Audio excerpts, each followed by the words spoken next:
ကြိုက်တဲ့ရတခုကိုဒီလေးထိတာဟုတ်ပြီနော်ရပြီ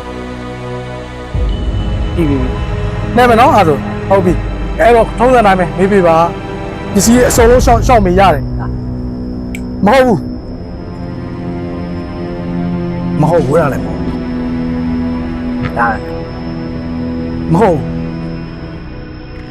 အဲ့ဒါဟုတ်တယ်ထိအဲ့ဒါကိုထိတာ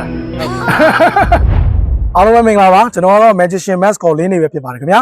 ဒီနေ့ season မှာတော့ကျွန်တော်ရဲ့ Magic Performance လေးတွေကိုလုပ်ပြပြီးတဲ့အခါမှာပေးသက်တွေအတွက်အမှတ်တရအနေနဲ့ပြန်လည်ပြီးတော့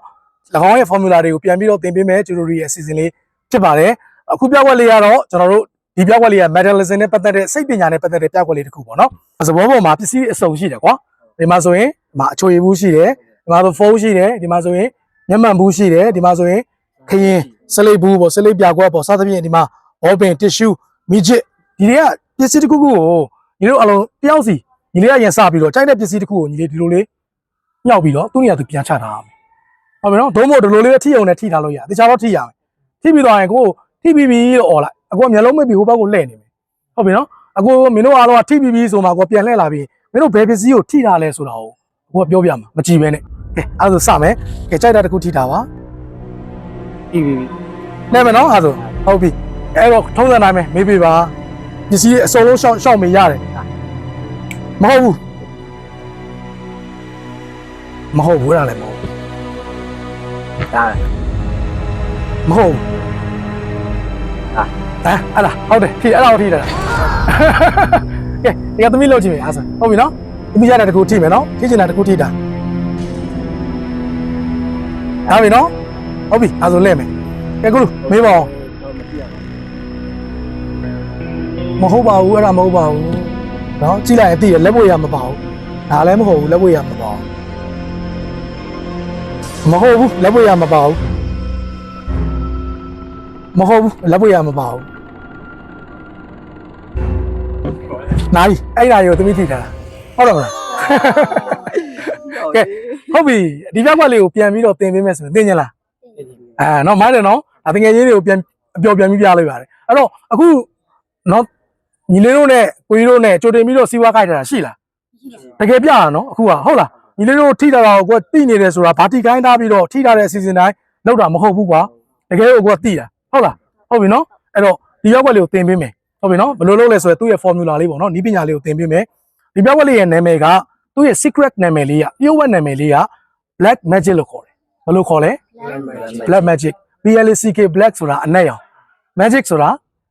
magic black magic ဆိုတော့အနက်ရောင် magic ဟုတ်ပြီနော်အဲ့တော့ဒီထဲမှာအနက်ရောင်ပစ္စည်းတွေကြည့်မယ်ဆိုလို့ရှိရင်အခုဒီမှာမျက်မှန်ဘူးလေးပါတယ်နာရီလေးပါတယ်ဟုတ်ပြီနော်နှစ်ခုပါတယ်အဲ့တော့ဒီနေရာမှာမေးပေးတဲ့လူကဘာတူလဲဒါဟုတ်လားဆိုပြီးမေးပေးတာဒီကကိုကြီးကမေးပေးတာမလားဒီကိုကြီးနာမည်ကဒလုံးလို့ခေါ်တယ်တကယ်တော့ဒီကိုကြီးကဆရာရဲ့လူ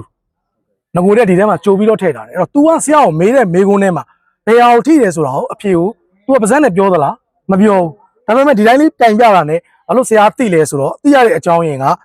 black magic ဖြစ်တဲ့အတွက်အနက်ရောင်ပစ္စည်းတစ်ခုကို तू မေးပြီးတဲ့ဒါဟုတ်လားလို့မေးပြီးပြီဆိုလို့ရှိရင်နောက်ထပ်ပစ္စည်းတစ်ခုကိုမေးတဲ့ပစ္စည်းကညီတို့ထိထားတဲ့သမီးတို့ထိထားတဲ့ပစ္စည်းဆိုတာကို तू အချက်ပြပေးတာဥပမာပြောပြမယ်သမီးကကြိုက်တဲ့ဒီတွေကနောက်ထပ်ပစ္စည်းတစ်ခုကိုသမီးထိလိုက်ကွာဟိုဘက်မှာလှည့်ပေးမယ်ကွာ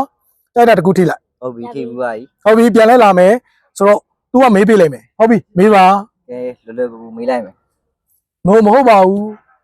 ဒါဆိုရင်အနက်ရောင်ပစ္စည်းကို तू ပြပြီမဟုတ်ပါဘူးဒါပေမဲ့ဒါပြီးလာမယ့်ပစ္စည်းကသမီးထိတာ4ဟုတ်လားသူ့ရဲ့ formula ဟုတ်ပြီနော်ပိုးသေးကြအောင်နောက်တစ်ချိန်ပြမယ်ညီလေးကြိုက်တဲ့အခုထိတာပါပြီးပြီဒါပြီဟုတ်ပြီကဲကိုလူမေးမယ်မဟုတ်ပါဘူးရှင်းလေးပဲဒါဆိုရင် तू ဒါပြီးလာတော့မှာမဟုတ်ပါဘူးဟုတ်ပါတယ်ဒါလေးပဲအဲ့တော့ကိုရဲ့တငယ်ချင်းတွေထဲမှာအဖွဲလိုက်9ယောက်10ယောက်သွားတဲ့ထဲမှာတယောက်ကိုစီးဝါးကြိုက်ထားပြီးတော့အခုလိုမျိုးလေးပြလို့ရတယ်သူ့ကိုဘယ်လိုခေါ်မလဲဆိုတော့ spy magician ပေါ့ spy ဆိုတာသူ့ show လောက်ထားတော့ magician သူ့ကိုထည့်ထားတယ်သူကလည်းပိတ်သက်ပုံစံမျိုးနဲ့တရုပ်ဆောင်ပြီးတော့ဒါတို့တငယ်ချင်းတွေနဲ့ပြတဲ့ဝိုင်းထဲမှာရှိနေမယ်ပေါ့နော်ဒီလိုမျိုးလေးလောက်တာပေါ့အခုဖန်သားမျိုးမှာကြည့်နေကြတဲ့တငယ်ချင်းတွေအားလုံးအခုပြကွက်လေးကိုသဘောကျလိုက်မယ်လို့ယုံကြည်ပါတယ်ကျွန်တော်ကတော့ magician mask ကိုလင်းနေပဲဖြစ်ပါတယ်ခင်ဗျာအားလုံးကျေးဇူးတင်ပါတယ်